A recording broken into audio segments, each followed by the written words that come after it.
always takes a couple seconds before everyone gets notified.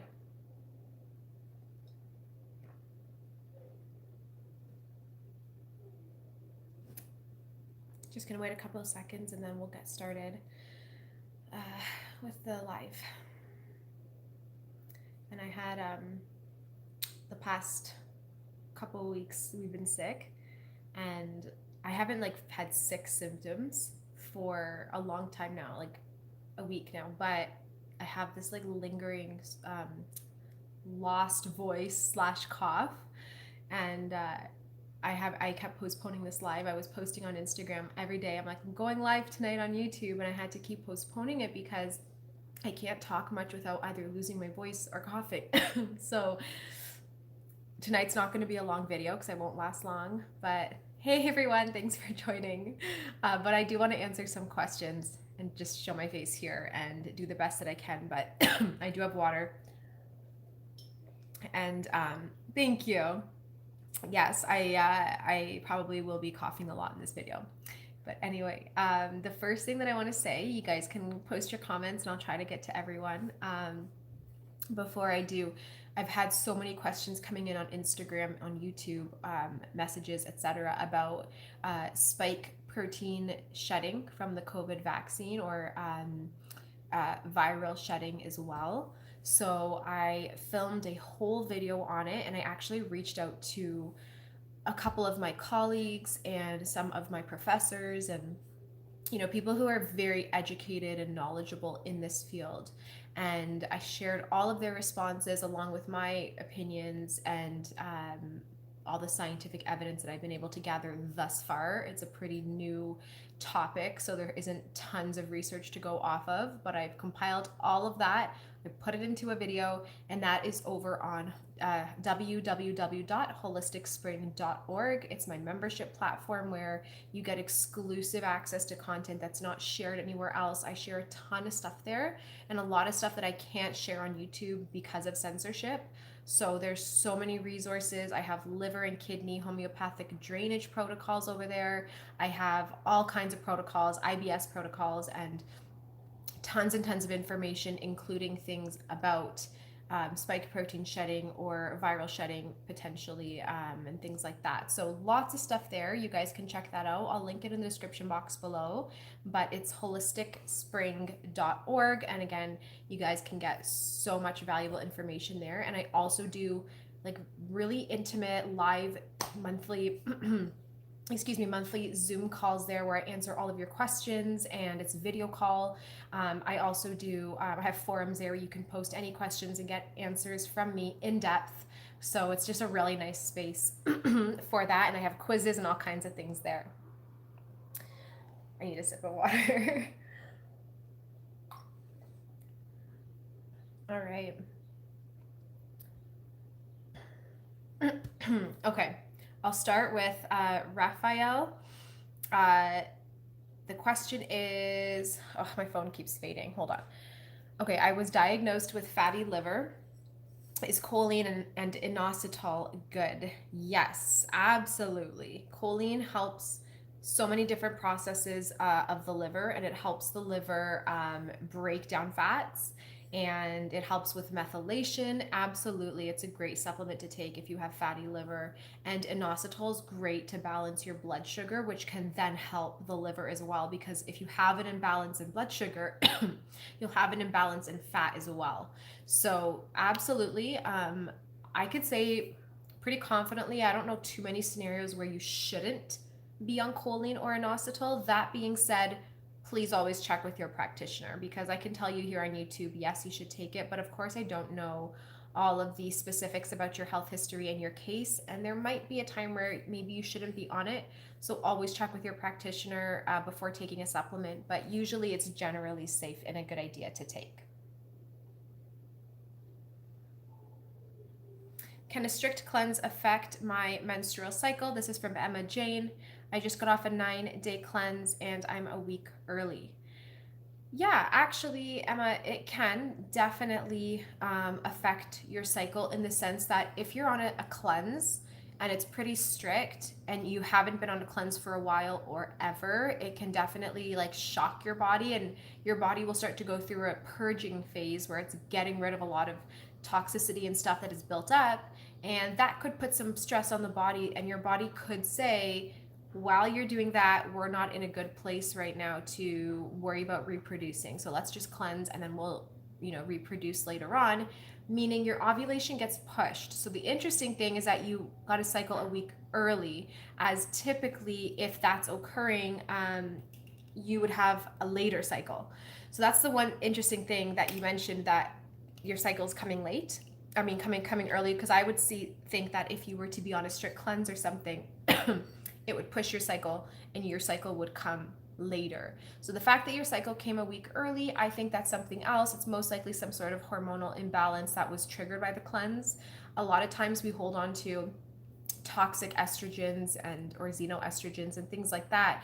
And while they're toxic to our body, they still are, as long as they're there, our body's using it as a form of hormone and kind of builds our hormone status off of that. And when those start to be eliminated through your stool or your urine or whatever else, and you no longer have those bad hormones, your body has to make new ones. So in that time, there's a deficiency of estrogen.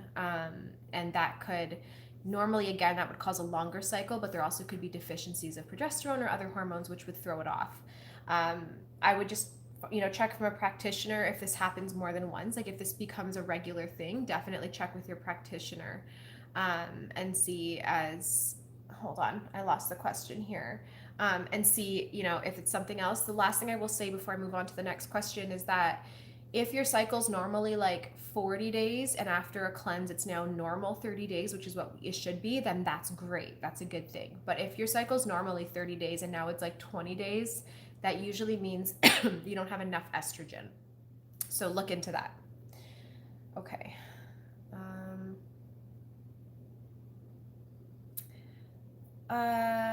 Okay, thank you. There's a handle LTLGRBLU46. Thank you so much. You're so sweet. If you are contemplating doing a kidney or liver cleanse, doesn't matter which one you start with.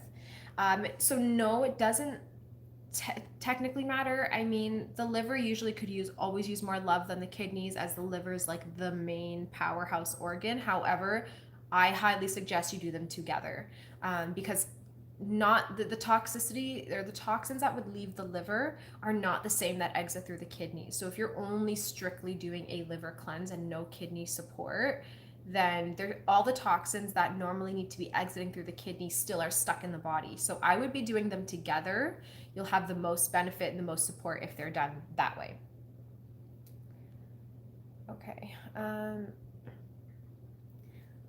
Grace says, my period is every 24 to 26 days. What could be the cause or what to do?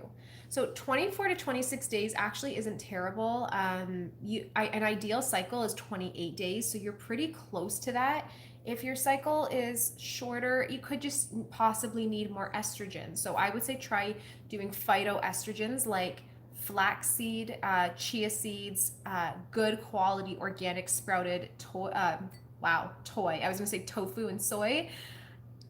Anyway, tofu or soy. You can try doing those. Also, seed cycling. Sorry, my hair is crazy.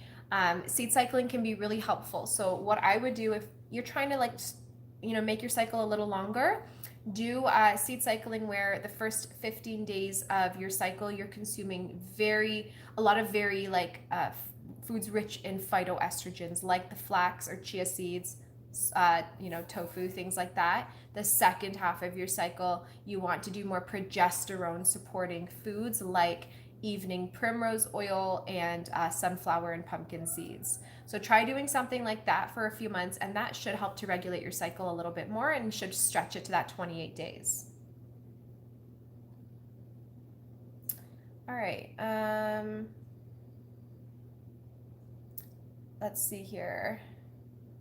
Have been cleaning up my diet and started hydrochloric acid and digestive enzymes, and it seems to really irritate my throat. Should I just start with the digestives?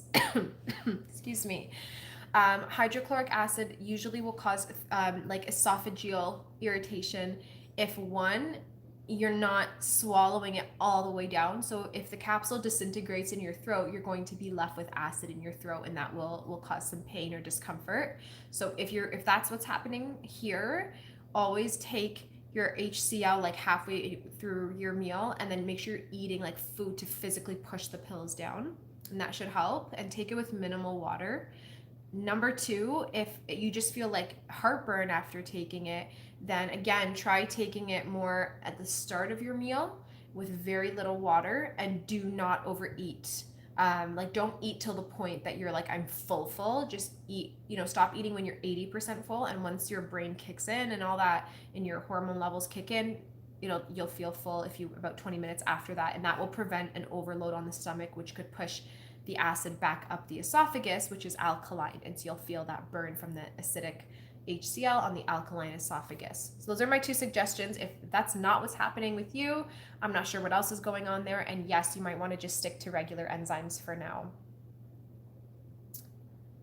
Okay, this is sliding down. Let me just push up a little bit. Okay, the writing is so small. There's a handle, it's NAQVI or NAQVIXX. How can I fix slow gut motility from methane SIBO? So I have so much information on SIBO over on holisticspring.org membership platform, like a ton of different protocols and things. However, the most important thing is slow gut motility is coming from poor vagal nerve stimulation or outflow. So I have a video here on YouTube. It's called Transcutaneous Vagal Nerve Stimulation, or TVNS. You can look up that video, and I talk all about the effects of stimulating your gut and the peristalsis and the motility of your gut using a TENS machine. It's very beneficial, very helpful to get your pathogens in your gut and everything moving downwards in a proper motion.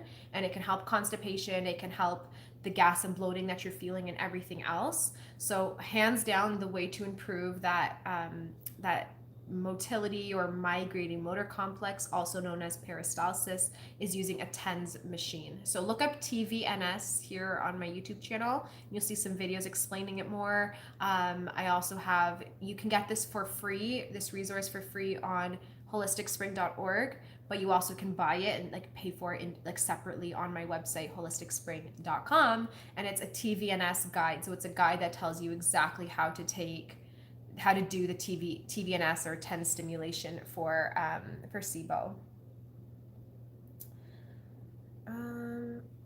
All right. Let me see here. Christina asks, what are my thoughts on fibromyalgia? So this is actually a topic that I do have a lot of people asking me to post about, and I will try to do something. I need a drink. The reason why I haven't really talked much about fibromyalgia on here is because what I have found in my practice, working with clients over the past 4.5-ish years, is that fibromyalgia is pretty different from person to person, and the root cause are pretty different from person to person. So there's usually underlying chronic viral infections, as you know, like Epstein-Barr and some other viruses, perhaps herpes simplex 1. But aside from that, there is so much more to it. And what I've really found is that genetic SNPs and genetic testing is really beneficial for someone who has fibromyalgia, because depending on the SNPs that you have, they could make a huge world of a difference if you're to take certain supplements to correct those deficiencies that you have in your DNA. And I don't talk about it much on YouTube here because I don't really have a straightforward protocol to give to people, because it's so different from person to person, at least the clients that I've seen to date. What we always do when I work with a client who has fibromyalgia is we do genetic testing. I will have them go get genetic testing done. Of course, we'll do, other pathogen cleanse testing, maybe leaky gut testing and things like that. But always I'm let's just see what SNPs you have that are present, that are not functioning, and that are preventing your body from doing certain things, from converting certain nutrients, from detoxifying and doing certain things that we need your body to do. And people with fibromyalgia come back with different SNPs, and then we make like a nutrigenomics profile around that. With that, we also address chronic viral infections, which does tend to help. But then we also do, of course, the liver and the kidney drainage, and then we work on, you know, the inflammation. And then of course the last thing that's really important is immune modulation. So we'll do candida cleansing, and then or like pathogen cleansing, and then we do things that are going to modulate the immune system so that your body's not making antibodies against self tissue and things like that. But it's a pretty complicated process. Fibromyalgia is something that it's usually in individuals, or individuals develop fibromyalgia when their body's pretty toxic and out of balance. So it's something that progresses in an individual who really needs a lot of work and a lot of support. So, and sorry, this looks blurry. I don't know if it's blurry for you guys, but let's see if I can, I don't know.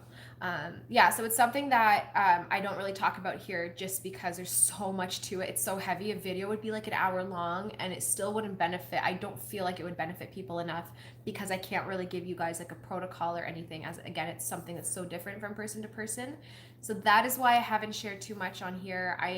It's something that's on my to-do list. I have a list of video requests and blog post requests and things like that, and it's on there.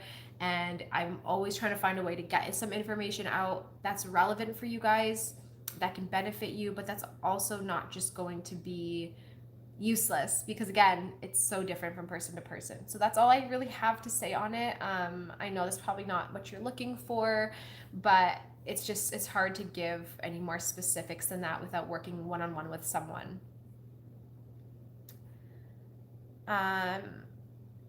Emma Jane asks an interesting question. Is it possible to 100% heal from vaccines? Can it be reversed? So I've gotten over 20 vaccinations in my life. Okay, so the question, the way you worded the question is not, I guess I should say, not correct or accurate. So you don't want to reverse a vaccine. I mean, if you reverse the vaccine, then the vaccine excuse me, doesn't work, right? You can't really reverse immunity to something, but I understand what you're saying in the sense that, you know, heavy metals, we know they do have, or sorry, vaccines we know do have heavy metals, and they have adjuvants in them that aren't the cleanest ingredients. And I'm assuming you're asking if you can pull these heavy metals out, and the toxicity that you might get from a vaccine, if you can pull that out. And the answer is yes. We do have some drainage protocols and things that can pull heavy metals out of the body, that can pass the blood-brain barrier, get toxicity out from there. I can't really talk openly about this topic on YouTube. It's something that I've tried in the past, and videos just get removed right away. But I do have a ton of information on holisticspring.org about this. What I can say is that yes, there are some things that you can do, but at the end of the day, you know, if you've had, say, over 20 vaccinations in your life, most of them probably were well into the past, that their effects would have already kind of taken place and things like that. But what I usually have is some things that you can take to pull out the toxicity that's remaining in the body. So I hope that answers your question. I can't, again, really go into much more detail on that, but I hope that helps. And if you're wondering what we're using, I use a lot of homeopathics to do drainage.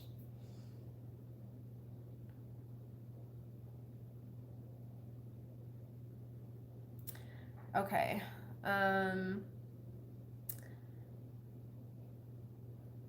Little girl blue 46. There we go. I was like, I don't know how to say this. Okay. If you might be experiencing autoimmune issues, is it okay to eat seeds, then eliminate if needed? Yeah, I mean, I get everybody on seeds. I'm a seed fan because of their fiber content, their nutritional content, their superfoods. I love seeds, and I actually never tell anyone to not eat them unless they have a direct food sensitivity to them, or if you have like diverticulitis or a specific reason where you shouldn't be having seeds. I always say get on those seeds and consume plenty every day, autoimmune or not.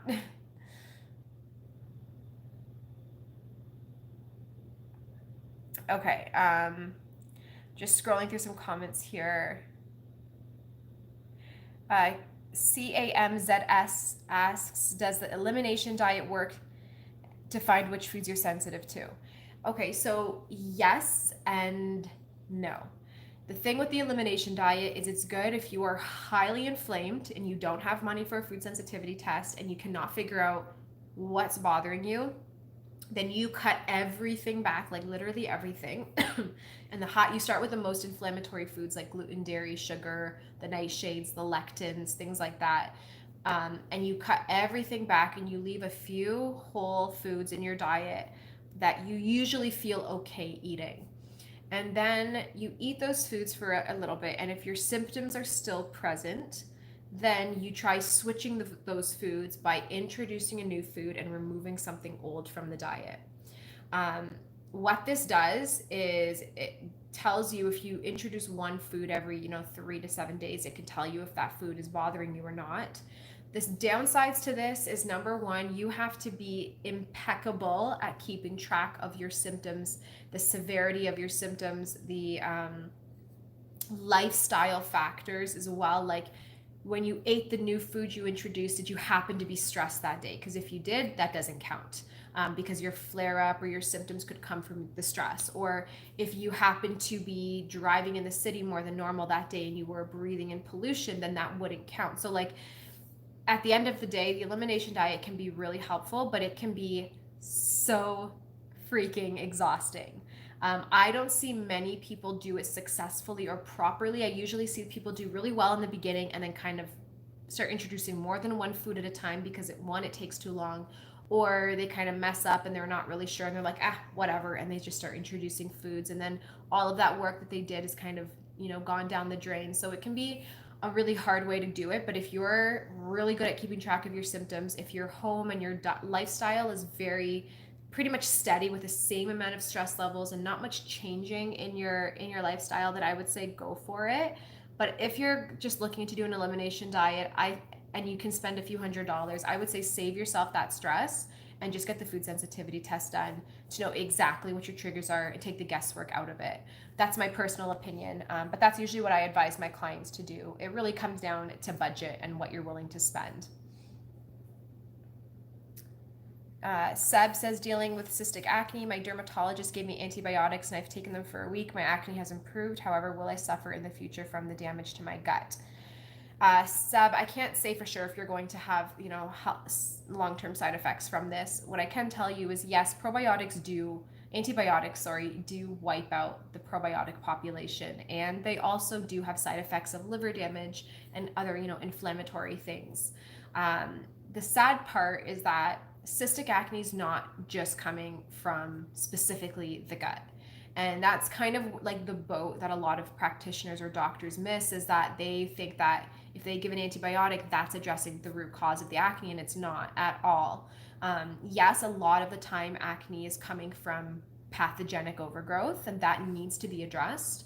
But sometimes it's not just simple as an antibiotic, because if that antibiotic is not addressing yeast, which usually they don't, or parasites, which usually they don't, or certain viruses, which again, usually they don't, then it's only really killing off the good stuff and maybe a little bit of the bad, which is why initially, like, the skin starts to clear, because it does kill off some bad bacteria, which is kind of adding to that burden in the gut. And so, yes, a lot of times people feel better initially, but it leaves behind the yeast and all the other bad pathogens, which just sit there and they can start to overgrow, and there's no good probiotics left to keep them in check. And so the bad pathogens and everything else will multiply and overgrow, and then you're back to a full-blown toxic gut again. But another thing with acne, especially cystic acne, is there's usually a massive hormonal component to it for both men and women. And a lot of times it has to do with the fact that there's too much androgens in the body, and then also too much xenoestrogens or toxic estrogen coming from drinking plastic bottles and being exposed to fragrances and things like that. And those get handled by your liver. And for us, most people who have acne have a really poorly functioning liver in terms of detoxification. So if your liver's not detoxifying correctly and it's not pushing out those excess hormones that we don't need, you're going to have cystic acne. And the antibiotics just damage the liver further. They do nothing to address the hormonal issues. They do nothing to address the poor liver function. And so what I have seen time and time again with, the more than hundreds of clients, a lot of clients that I've worked with that have cystic acne, is that after antibiotic treatment, there's a brief period where they feel better, and then it comes back full force, a lot worse. I am not at all a fan of treating any sort of acne with antibiotics, or at least not strictly just antibiotics. I think there should be a lot more to a protocol than that if you want lasting results without any damage to the system. So I hope that answers your question. I would be doing a lot of liver love, and supporting your liver, doing liver and kidney drainage, get as much toxicity out as you can. Really, the skin's a window to the gut, and a lot of bad hormones build up in the gut, a lot of toxins, a lot of histamine, a lot of chemicals. It's all sitting in your gut. So yes, bacteria is one leg that you need to address, but there's so many others. And a lot of times just cleaning and flushing out the colon, and then again the liver, can really give you lasting results for the skin. All right. Joshua Jenkins asked what my email address is. So if you are looking for strictly appointment questions or anything like that, my email is health@holisticspring.com. We do not answer questions for clients, for anyone who's not a client. So I usually get a lot of people from YouTube or Instagram sending long paragraphs about their health, asking for help, or having questions. We don't answer that because I have over 500 active clients right now that it's just me and an assistant managing. So we don't have any extra time to give outside that. So that email, health@holisticspring.com, is strictly for if you're looking to book an appointment, if you have appointment questions or things like that. Otherwise, if you just have questions for me in general, you can either post them on YouTube or on Instagram photos, comment on an Instagram post, or you can join the membership platform holisticspring.org, where we have a chat room and forums where you can ask any questions you want and get in-depth answers from me personally. And we also do live video Zoom calls there twice a month, where you also can join in if you'd like and ask for help there. So those are the outlets that I have if anyone has any questions. Okay.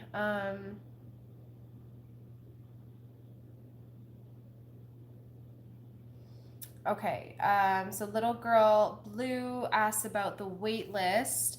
Our wait list has a lot of people on it. I don't have a timeline. Unfortunately, I can't say yes.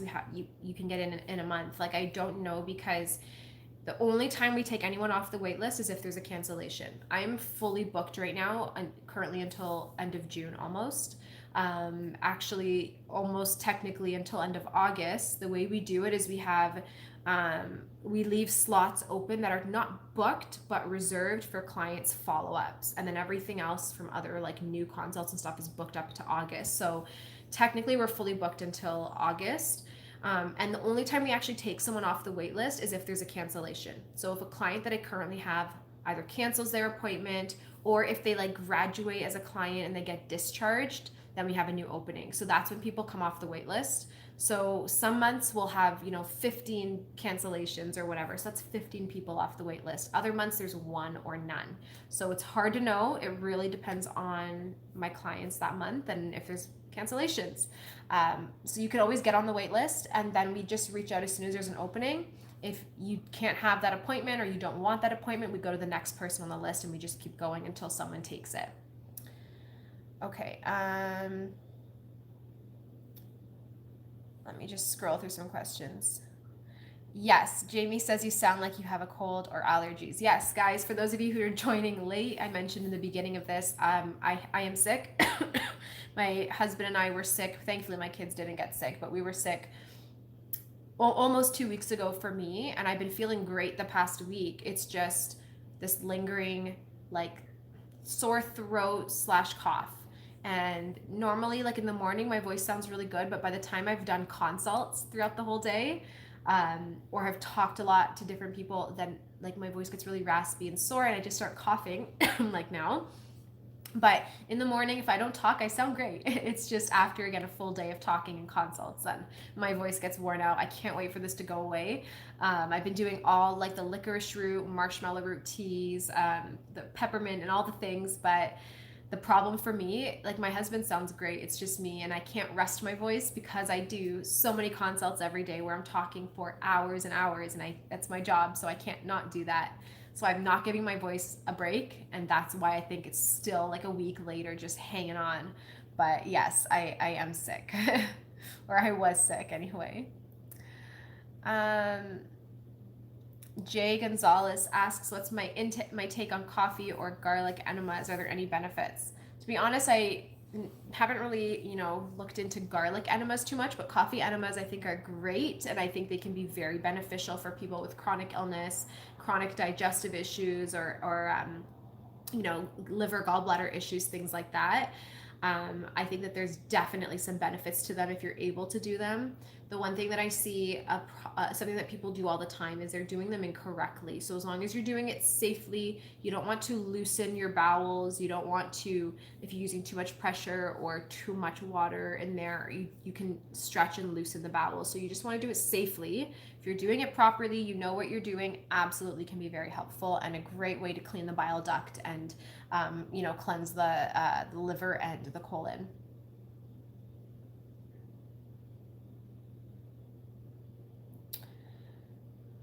Okay. Just scrolling through so many comments. Sorry, guys. I'm just trying to very quickly read everything. Afan R says, "What types of nuts can people eat with psoriasis? The concept of mold or no mold nuts is complicated." So it actually comes down to, with psoriasis, for sure, no peanuts. Peanuts are a very high histamine, moldy type nut. So peanuts, no.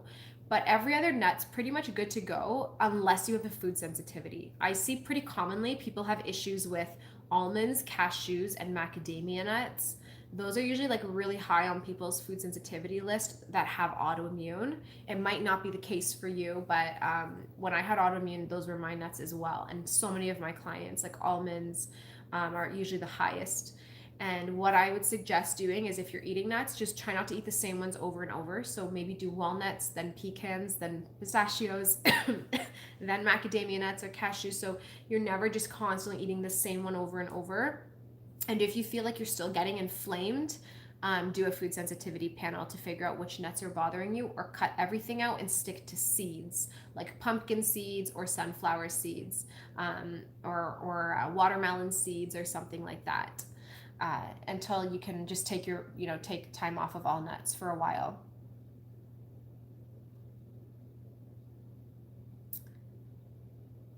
Yes, food sensitivity tests can be challenging to figure out which ones to get on your own. I'm a huge fan of the ELISA test, if that's one you're able to order on your own. I personally work with Cyrex Labs. They're incredible, and they're like the leading lab for food sensitivity testing. And so I order those for my clients, but it definitely can be hard. I understand that, to find a good one. At the end of the day, if you're just sitting there and you're like, I don't know which one, I almost dumped my water. You can try to, I think I did dump the water. Yeah, I did. That sucks. If you're not sure which one, you can just try to find one that's a blood test that will do as many foods as possible. That's an IgG test. So just try to find one that you can order in. Okay.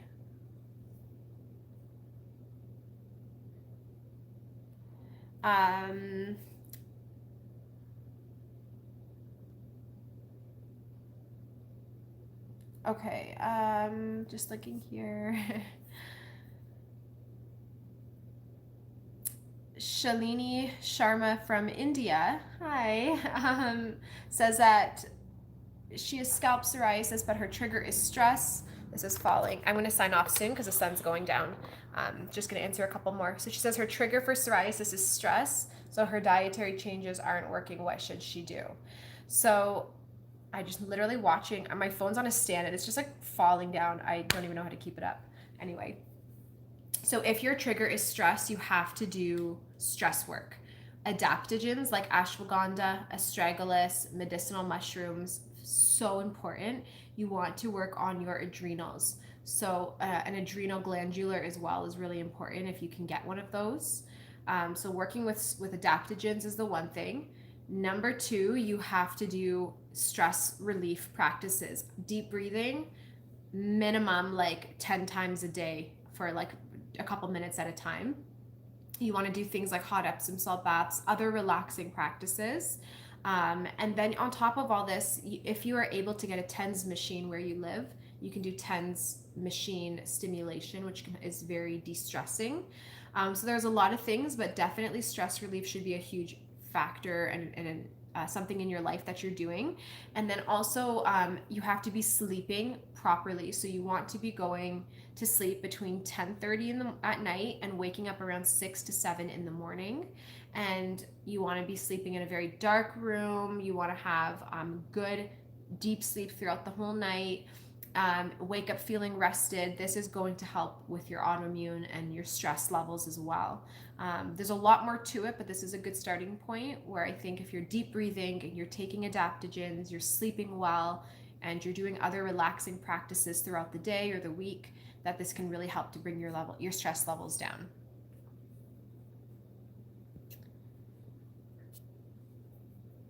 All right. Mike Barnholden, yay, another Canadian. How do I heal my body and reverse aging, fatigue, fatty liver, dehydration, constipation, and gut issues? And stress, and heal adrenals and kidneys. Okay, this is a fully loaded question. I won't have time to go in depth on this, but what I can say, Mike, is that you don't want to just like look at all your conditions and be like, what do I do? Because you can feel really overwhelmed. Unless, obviously, my tip to you would be work with a really good practitioner. That would be the best tip, because then they can they take all the guesswork out of it for you, and they just tell you what to do, and that's the best. But obviously, that's not an option for everyone. So what I would suggest doing is start small. I don't know where you're at with your lifestyle and your diet, but the first step is always cutting out foods, because you can't make any improvement in your healing journey if you're not cutting everything out that's not great. So number one, you always want to start with the gluten, the dairies, and the sugars. Those are the most inflammatory foods. Cut those out if you haven't already. Also cut out bad oils like canola, anything that's been deep fried outside of your home. You want to stick to things like olive oil, avocado oil, coconut oil. So anything that's been deep fried in a restaurant or things like that, they're going to have bad oils. Once you've got that down pat, the next step is to eat very cleansing. This is the first thing before you even need to add supplements in and start worrying about all of the different issues that you have.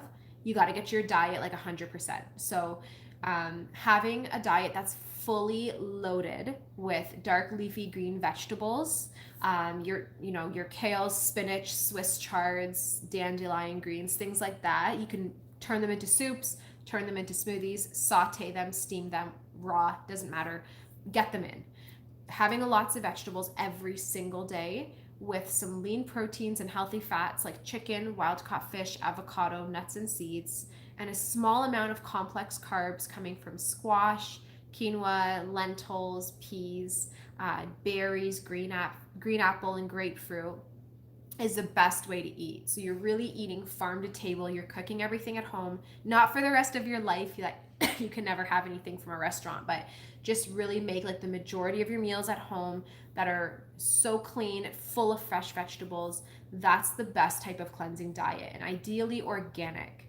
Once you've got that in the bag and you're drinking about minimum 10 to 12 glasses of water a day, then start looking to like address everything else. You will probably already feel so much better if you've just started changing your diet, because I mean, if you've already are already eating this way and this is already done and dusted, then yes, you want to look at moving into supplementation and things like that. But if you haven't, this is the best place to start, because it's going to give you so much nourishment that your body's deficient in. So vitamins, minerals, things that your body needs to physically fix itself will come from your diet. And then from there,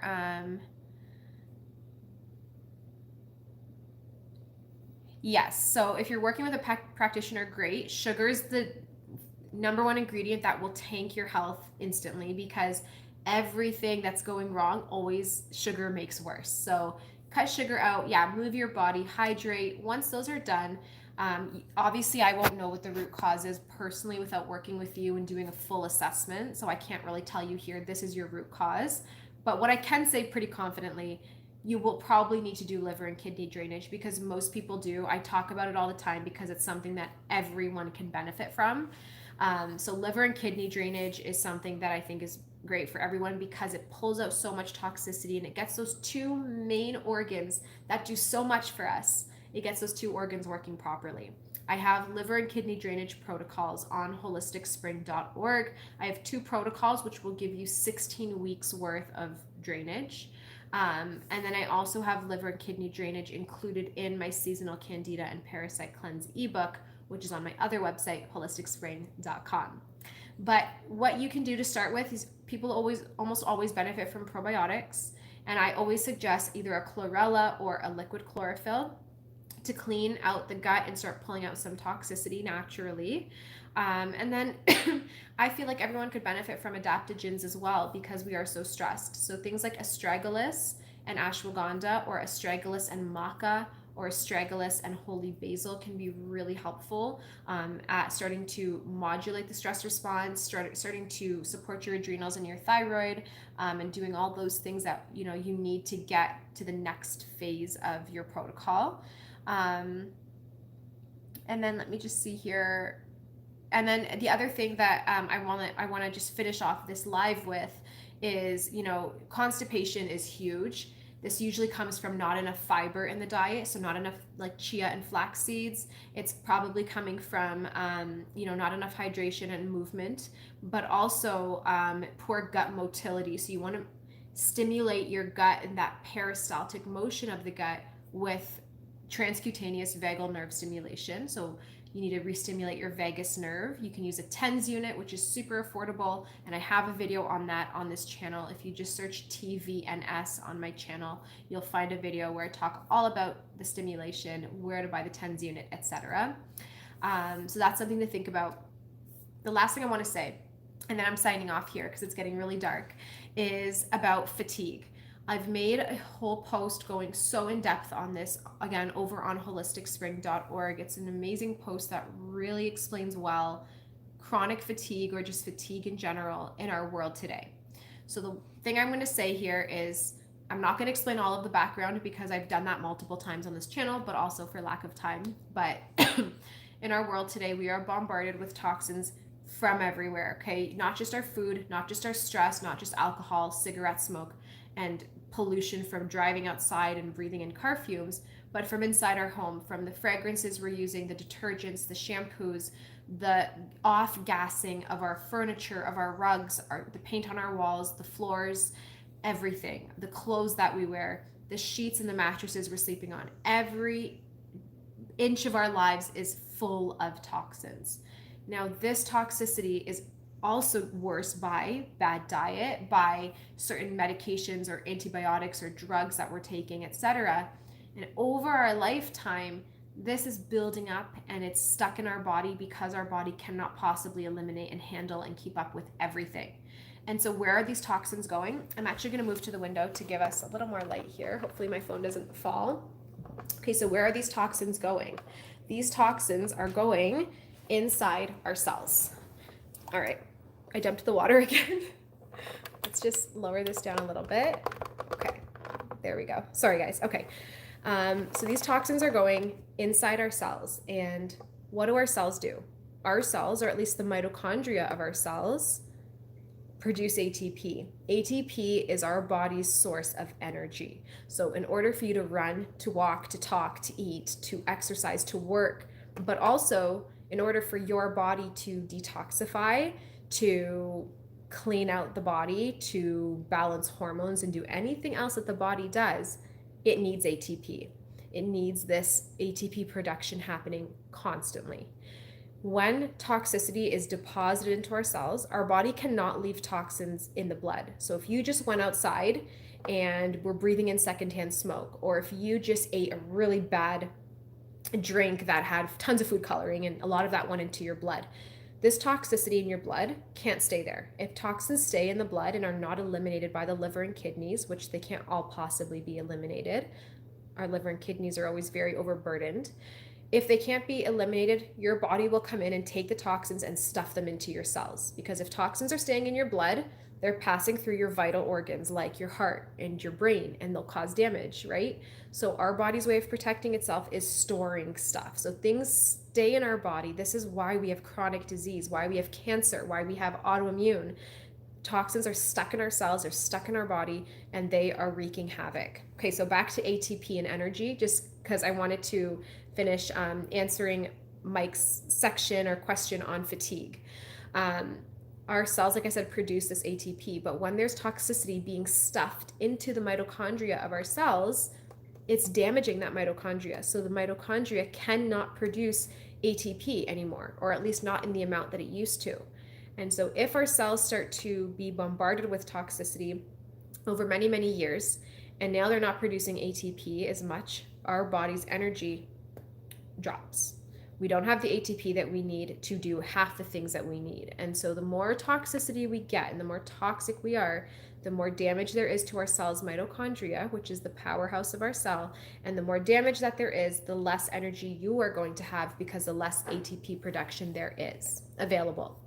So that's roughly what that blog post was talking about. I go so much more in depth on holisticspring.org about this, but long story short, cellular toxicity is the root cause of so many things, okay? Like I said, cancers and autoimmunes and every other thing, because we are so overburdened. Glyphosate and chemicals everywhere, all over the place, and all of our food. It's so sad how much heavy metals we're exposed to and everything else. And this is just sitting in our cells, and it's trapped there, and it's not going to come out because our body cannot handle this much toxicity. And so as long as it's sitting in there, it's causing damage. This is why I'm such a huge advocate for liver and kidney drainage, because the remedies that we use in these homeopathic remedies or biotherapeutic drainage remedies are cleaning out the cells. They're cellular drainers. They go inside of our cells, pull all of this gunk out that's been building up for years, and they push it out through the liver and kidneys and get it out of the body.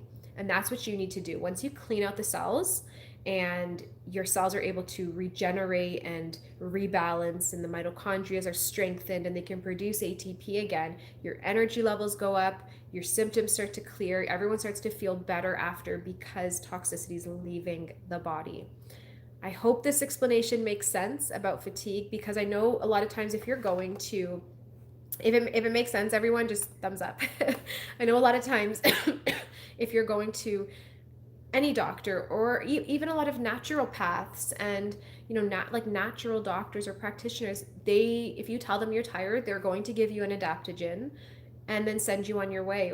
And a lot of times, like, this might help some people, but most of the time it's not enough, because most of the time the fatigue is so much, and you shouldn't be feeling tired. You're like, I sleep great, I'm drinking all the coffees and I'm doing all the energizing things. Why am I so tired? Why is it all I want to do is just lie on the couch and sleep?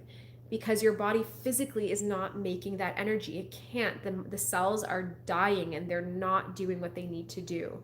So what we have to do, it's our job as a practitioner and to educate our clients, our followers on cellular toxicity. Because again, where do you think all of these toxins are going? The toxins that are in our bodies, you have mercury fillings in your mouth and they're leaching heavy metals, and everything is toxic. Where is it going, right? It can't stay in your blood, or your heart and your brain would just not be working.